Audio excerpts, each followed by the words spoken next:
The focus of the Sikha is Rashi's commentary to the phrase Ani Hashem Elokechem of Vayikra 18:2, in which he seems to reject the two more common interpretations of this phrase in favor of it being a request in option 1 or a warning in option 2. As with his commentary to Vayikra, we noted that Rashi also rejects the Ani Hashem of Shmot 6:2 as an introduction as to who it was that was communicating with Moshe Rabbeinu, as this had taken place previously at the burning bush. We also noted that theoretically the accountability factor is also not appropriate, because the accountability should either precede or follow an obligation. In this case, the follow-on from Shmot 6:2 is not an obligation, but rather a statement of fact regarding God's interaction with the Avot and his awareness as to what was happening to his people in Egypt. God then tells Moshe to inform the Bnei Israel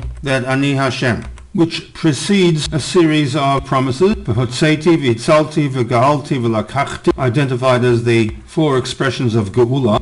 And in this situation, the Ani Hashem connotes the fact that I can be trusted to keep my promises. This is reflected in Rashi's commentary to the statement of God, Emor leBnei Yisrael Ani Hashem, that Hane'eman v'havtachati. The third option for Ani Hashem, as presented in Shmot 6:6, must also be rejected as an option for the Ani Hashem of Shmot 6:2, on account of the fact that what follows Pasuk 2 is not a set of promises, but rather a set of statements made to Moshe Rabbeinu. Which brings us back to the question as to why Rashi reads accountability into the Ani Hashem of that Pasuk.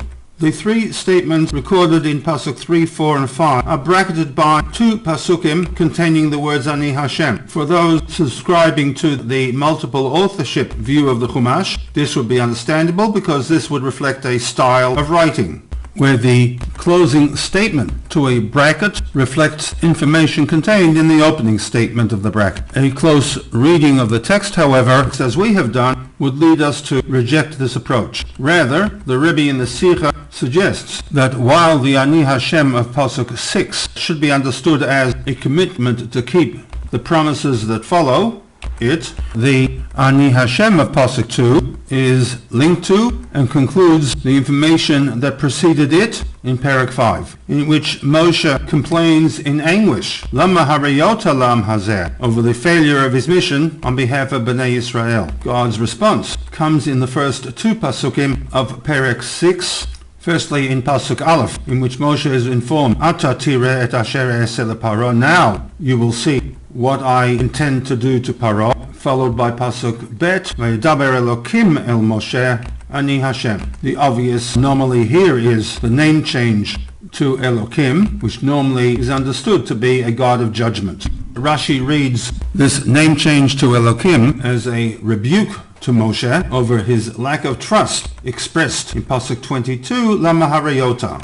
In the words of Rashi, Diber ito mishpat, God speaks to Moshe judgmentally, al shehiksha ledaber v'lomar, on account of his challenge after he met with HaKadosh Baruch Hu when the new set of decree were announced. Lama harayota lam hazeh, why have you, God, done evil to this nation? And therefore, in this context, with respect to the Ani Hashem, Rashi writes, Ne'eman l'shalem sachar tov l'mithalchim lefanai. I can be trusted to keep my promises and reward those who fulfill my commands. Rashi also then goes on to include Pasuk 3, 4, and 5, not as a continuation as to what it was he was to tell Bnei Israel, but rather part of the rebuke over Moshe's complaint of Lama harayota, evidenced in the fact that he was not instructed to bring this information to the Bnei Israel, which only shows up in Pasuk 6, where Moshe is instructed to inform the nation of the v'hotzeti, v'itzalti, v'ga'alti, v'lakachti, introduced by the Ani Hashem, Hane'eman b'havtachati, who can be trusted